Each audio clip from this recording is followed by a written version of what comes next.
میرا سوال یہ ہے کہ ایک شخص جو ہے دوسرے کے ساتھ 1 لاکھ روپے کام میں لگانا چاہتا ہے اور وہ یہ بولتا ہے کہ مجھے 2,000 روپے ہر مہینہ منافع چاہیے، تو دوسرا شخص بولتا ہے کہ بھائی اس 1 لاکھ روپے کا آپ سونا خرید لیں اور وہ سونا 1 سال کے لیے مجھے 1,24,000 روپے کا بیچ دیں، اور یہ 24,000 روپے میں ہر مہینے 2,000 روپے آپ کو دیتا رہوں گا اور سال پورا ہونے پر آپ کو 1 لاکھ روپے واپس دے دوں، تو اس طرح یہ سود نہیں ہوگا، تو کیا یہ طریقہ کار جائز ہے یا نہیں؟ السلام علیکم ورحمۃ اللہ۔ وعلیکم السلام ورحمۃ اللہ۔ دیکھیے، بہت ہی عمدہ طریقہ کار ہے۔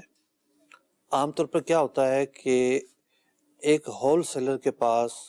یا ریٹیلر کے پاس ایک گاہک آتا ہے اور وہ کہتا ہے کہ مجھے ادھار میں مال بھیج دو، جی، دکاندار اس کو ادھار میں مال بھیج دیتا ہے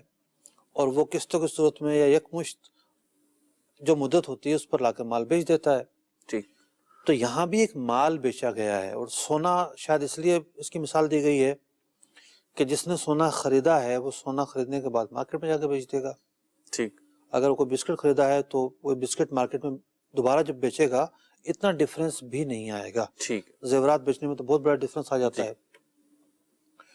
تو سود سے بچنے کا یہ ہلا ہم نے خود بھی کئی مرتبہ بتایا ہے، لیکن اس میں صرف نمائشی اور دکھاوے کے لیے نہ ہو، باقاعدہ بیچنے والے کے پاس سونا موجود ہو، ٹھیک، وہ سودے کے وقت سونا اس کے حوالے کرے، یہ میں نے اتنے کا ادھار بیچا ہے آپ کو،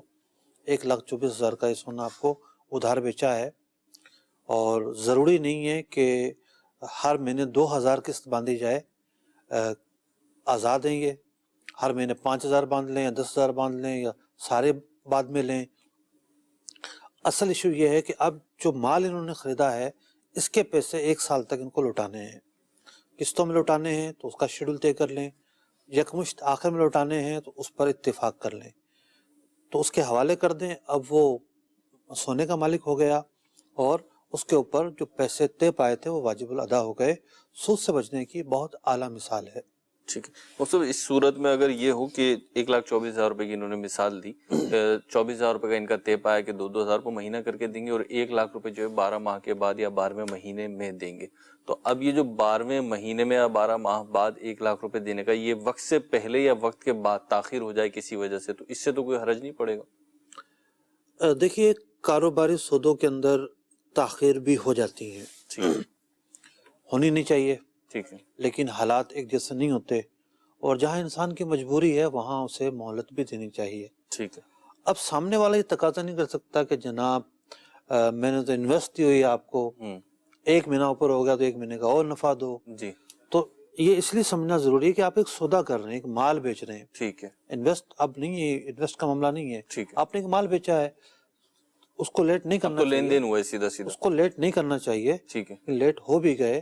تو یہ تحمل ہونا چاہیے کہ اضافی پیسوں کا تقاضا نہ کیا جائے، ٹھیک ہے، ایسا تقاضا سودی پیسے لینے کا تقاضا ہوگا۔ ٹھیک ہے۔ اور صاحب اگر پہلے دے دیا، یعنی 10ویں مہینے میں اس نے دے دیے 1,00,000 روپے، تو وہ جو 24,000 روپے ہیں 2,000 روپے مہینہ کر کے دینے کے، وہ بھی اب دینا پابند ہوگا دینے والا؟ دیکھیے، اگر کوئی پہلے دے دیتا تو بھی پیسے تو پورے دے گا نا۔ ٹھیک ہے،